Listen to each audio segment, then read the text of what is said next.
بهم. فلا يتكلم أحد بموت رسول الله إلا ضربته. جئتك أؤمن بالله وبرسوله وبما شئت به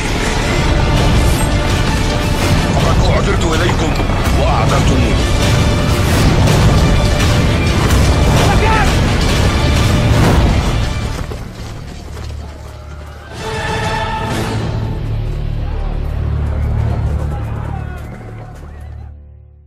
Nuzul Isa ibnu Maryam alaihi salam, turunnya Isa alaihi salam, putra Maryam. Dan kali ini kita melanjutkan pembahasan berkaitan dengan sejarah Bani Israel. Diutusnya Nabi Isa alaihi salam adalah untuk menghidupkan kembali ajaran nabi-nabi Allah terdahulu, terutama ajaran Nabiullah Musa alaihi salam, termasuk cara hidup mereka dan cara mereka Bani Israel beribadah kepada Allah Ta'ala. Hal ini disebabkan sudah semakin parahnya keimanan Bani Israel. Tercatat berkali-kali mereka menyembah berhala dalam periode ini. Wahyu yang diberikan kepada Isa alaihi salam, yaitu kitabullah Injil, seperti juga kitabullah Zabur, merupakan konfirmasi dan pelengkap serta pemurnian terhadap kitabullah Taurat yang diturunkan Allah Ta'ala kepada Nabi Musa alaihi salam. Dan sama sekali kitab Injil tidak dimaksudkan untuk menggantikan posisi kedua wahyu sebelumnya. Allah Ta'ala berfirman dalam suratul Baqarah ayat 87, ayat 88, وَلَقَدْ آتَيْنَا مُوسَى الْكِتَابَ وَقَفَّيْنَا مِنْ بَعْدِهِ بِالرُّسُلِ وَآتَيْنَا عِيسَى ابْنَ مَرْيَمَ الْبَيِّنَاتِ وَأَيَّدْنَاهُ بِرُوحِ الْقُدُسِ أَفَكُلَّمَا جَاءَكُمْ رَسُولٌ بِمَا لَا تَهْوَى أَنفُسُكُمُ اسْتَكْبَرْتُمْ فَفَرِيقًا كَذَّبْتُمْ وَفَرِيقًا تَقْتُلُونَ وَقَالُوا قُلُوبُنَا غُلْفٌ بَلْ لَعَنَهُمُ اللَّهُ بِكُفْرِهِمْ فَقَلِيلًا مَا يُؤْمِنُونَ. Dan sesungguhnya kami telah mendatangkan Alkitab Taurat kepada Musa alaihi salam, dan kami telah menyusulinya berturut-turut sesudah itu dengan rasul-rasul, dan telah kami berikan bukti-bukti kebenaran mukjizat kepada Isa ibnu Maryam, putra Maryam, dan kami memperkuatnya dengan Ruhul Kudus. Apakah setiap datang kepada kalian, hai Bani Israel, seorang rasul membawa satu pelajaran yang tidak sesuai dengan keinginan kalian, hawa nafsu kalian, lalu kalian berlaku angkuh, takabur, maka beberapa di antara mereka, nabi-nabi tersebut, kalian dustakan, dan beberapa orang di antara mereka bahkan kalian bunuh. Dan mereka, Bani Israel, berkata, hati kami tertutup, tetapi sebenarnya Allah telah mengutuk mereka karena keingkaran mereka, maka sedikit sekali di antara mereka yang beriman. Pada titik ini, sebahagian Bani Israel menolak Nabiullah Isa alaihi salam dan wahyu yang dibawanya, dan berkeras bahwa Isa alaihi salam bukanlah seorang nabi, dan bahwa merekalah para pemuka agama yang menolak Isa alaihi salam tersebut itulah yang benar-benar merupakan pengikut sejati dari Nabi Musa alaihi salam dan Nabi Daud alaihi salam. Ini disebabkan karena mereka telah menjadi pendeta-pendeta yang korup, rahib-rahib, rabi-rabi yang korup, ya, terhadap nilai-nilai ilahiyah yang dibawa oleh Nabiullah Musa alaihi salam. Mereka merasa kedudukannya terancam dengan datangnya Nabi baru Isa alaihi salam yang mempunyai begitu banyak mukjizat.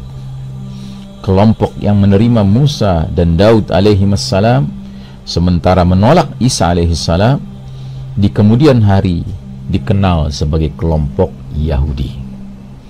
untuk membedakan mereka dari kelompok pengikut Nabiullah Isa alaihissalam yang di kemudian hari menyebut diri mereka kaum Kristen atau Nasrani.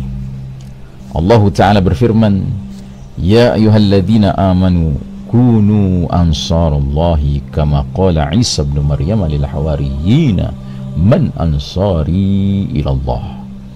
Qala al hawariyuna nahnu ansarullah فآمنت طائفة من بني إسرائيل وكفرت طائفة فأيدنا الذين آمنوا على عدوهم فأصبحوا ظاهرين. Surat As-Saff ayat terakhir, ayat ke-14.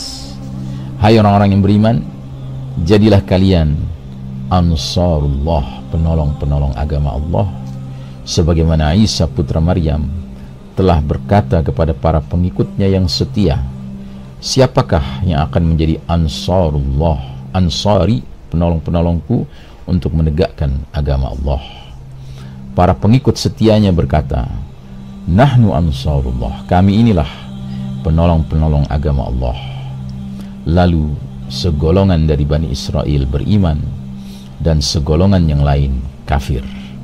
Maka kami berikan kekuatan kepada orang-orang yang beriman terhadap musuh-musuh mereka, lalu mereka menjadi orang-orang yang menang. Sebahagian dari Bani Israel yang percaya akan kenabian Isa alaihissalam dan Injil yang dibawanya, melihatnya sebagai kelanjutan dari barisan para nabi dan rasul alaihimussalam sejak Adam alaihissalam. Mereka, Bani Israel yang menerima Isa alaihissalam, mengenalinya sebagai The Messiah, Al-Masih, alias Sang Juru Selamat yang telah dikabarkan kedatangannya pada wahyu-wahyu terdahulu. Sebagaimana Musa alaihissalam, maka Isa alaihissalam saat itu juga diutus khusus hanya untuk Bani Israel. Pada masa kehadiran Nabiullah Isa alaihissalam yang pertama kali di bumi ini, yaitu sejak lahirnya hingga usia kahlan sekitar 33 tahun, Isa alaihissalam mengajarkan Taurat dan Injil kepada Bani Israel dan memiliki banyak pengikut. Di antaranya ada sekelompok yang terdekat yang disebut sebagai kelompok Hawariyun, the Apostles. Sementara itu, pertentangan antara Isa alaihissalam dengan para pemuka agama dari kalangan Bani Israel semakin meruncing dan berujung pada peristiwa yang dikenal sebagai peristiwa penyaliban atau crucifixion. Para pemuka agama dari kalangan Bani Israel menolak kenabian Isa alaihissalam. Nabiullah Isa alaihissalam diutus Allah Ta'ala dengan kitabullah Taurat yang ilhamkan langsung kepada beliau dari Allah Ta'ala, dan dengan kitab Injil sebagai kitab penyempurna Taurat. Harap diingat bahwa sejak lahir Isa alaihissalam sudah diizinkan Allah berbicara dengan bijak dan berdakwah kepada kaumnya demi menyelamatkan mereka dari kerusakan akidah dan akhlak yang parah. Allah Ta'ala berfirman, "Idh qala Allah ya Isa ibn Maryam, udhkur ni'mati 'alaika wa 'ala walidatik, idh ayyadtuka bi ruhil qudus tukallimun nasa fil mahdi wa kahla." Wa idh 'allamtukal kitaba wal hikmata wat taurata wal injil. Ingatlah ketika Allah Ta'ala mengatakan, hai Isa putra Maryam, ingatlah nikmatku kepadamu dan kepada ibumu sewaktu aku menguatkan kamu dengan Ruhul Kudus. Kamu sanggup berbicara dengan manusia di waktu masih dalam buayan dan sesudah dewasa. Dan ingatlah di waktu aku mengajar kamu menulis hikmah, Taurat dan Injil. Suratul Maidah ayat 110. Hal ini tidak disukai oleh pemuka agama kaumnya, para rabi, karena mereka merasa terancam kalau Nabiullah Isa alaihissalam akan dan sudah membuka kedok mereka sebagai pemalsu ajaran Nabiullah Musa alaihissalam, dan pada gilirannya akan menggeser kedudukan mereka sebagai pemuka agama kaumnya. Maka mereka pun menolak Nabiullah Isa alaihissalam. Meskipun beliau adalah keturunan Judah bahkan keturunan raja-raja mereka yang sangat mereka muliakan, hormati, yaitu Nabiullah Daud dan Sulaiman alaihimassalam, dengan segala mukjizat kelahiran Isa alaihissalam dari perawan suci Maryam binti Imran, kemudian kemampuan Isa alaihissalam berbicara sejak masih dalam buayan, para pemuka agama Bani Israel tetap menolak dan menghujat Nabiullah Isa alaihissalam. Beberapa hujatan keji bahkan kelak mereka abadikan dalam penulisan ulang kitab mereka yang sekarang disebut The Old Testament atau Perjanjian Lama. Dalam menjalankan dakwahnya, Nabiullah Isa alaihissalam selalu menolak untuk mendakwahi siapapun di luar keturunan Bani Israel, karena hanya untuk Bani Israel sajalah Isa alaihissalam diutus Allah Ta'ala. Ini diabadikan Allah dalam surat Ali Imran 48-49. Wa yu'allimuhul kitaba wal hikmata wat tawrata wal injila wa rasulan ila Bani Israel. Dan Allah mengajarkan kepada Isa alaihissalam Alkitab, hikmah, Taurat dan Injil, dan sebagai Rasul kepada Bani Israel. Kemudian para pemuka agama Bani Israel melakukan makar terhadap Nabiullah Isa alaihissalam untuk membunuhnya. Mereka memfitnah Nabiullah Isa alaihissalam sehingga penguasa Romawi saat itu yang menguasai wilayah Palestina termasuk Baitul Maqdis, Jerusalem, penguasa Romawi memburu Isa alaihissalam dengan tuduhan sebagai pemberontak yang akan menggulingkan pemerintahan Romawi di tanah suci, yang akan melakukan makar. Maka terjadilah sebuah peristiwa besar. Dalam sebuah perjamuan makan terakhir dengan para muridnya, Nabiullah Isa alaihissalam dikepung dalam sebuah rumah oleh pasukan Romawi yang hendak menangkapnya. Allah Ta'ala menyelamatkan Isa alaihissalam dengan mengangkatnya dari tempat tersebut ke langit, ke sisi Allah Ta'ala. Kemudian Allah Ta'ala menyerupakan wajah salah seorang murid Isa alaihissalam dengan wajah Isa alaihissalam. Allah Ta'ala berfirman dalam surat An-Nisa 156-157, wa bikufrihim wa qawlihim ala Maryam buhtanan aziman wa qawlihim inna qatalna al-masiha Isa ibn Maryam rasulullahi wa ma qataluhu wa ma salabuhu walakin syubbiha lahum. Dan karena kekafiran mereka Bani Israel terhadap Isa alaihissalam dan tuduhan mereka terhadap Maryam dengan kedustaan besar yaitu berzina, dan karena ucapan mereka sesungguhnya kami telah membunuh Al-Masih Isa putra Maryam Rasulullah, padahal mereka tidak membunuhnya dan tidak pula menyalibnya, tetapi yang mereka bunuh ialah orang yang diserupakan dengan Isa alaihissalam bagi mereka. Seseorang yang wajahnya dibuat menjadi serupa dengan Isa alaihissalam kemudian ditangkap pasukan Romawi, kemudian diarak keliling kota, dihina dan disiksa, kemudian digantung di tiang salib sebagaimana penjahat kriminal.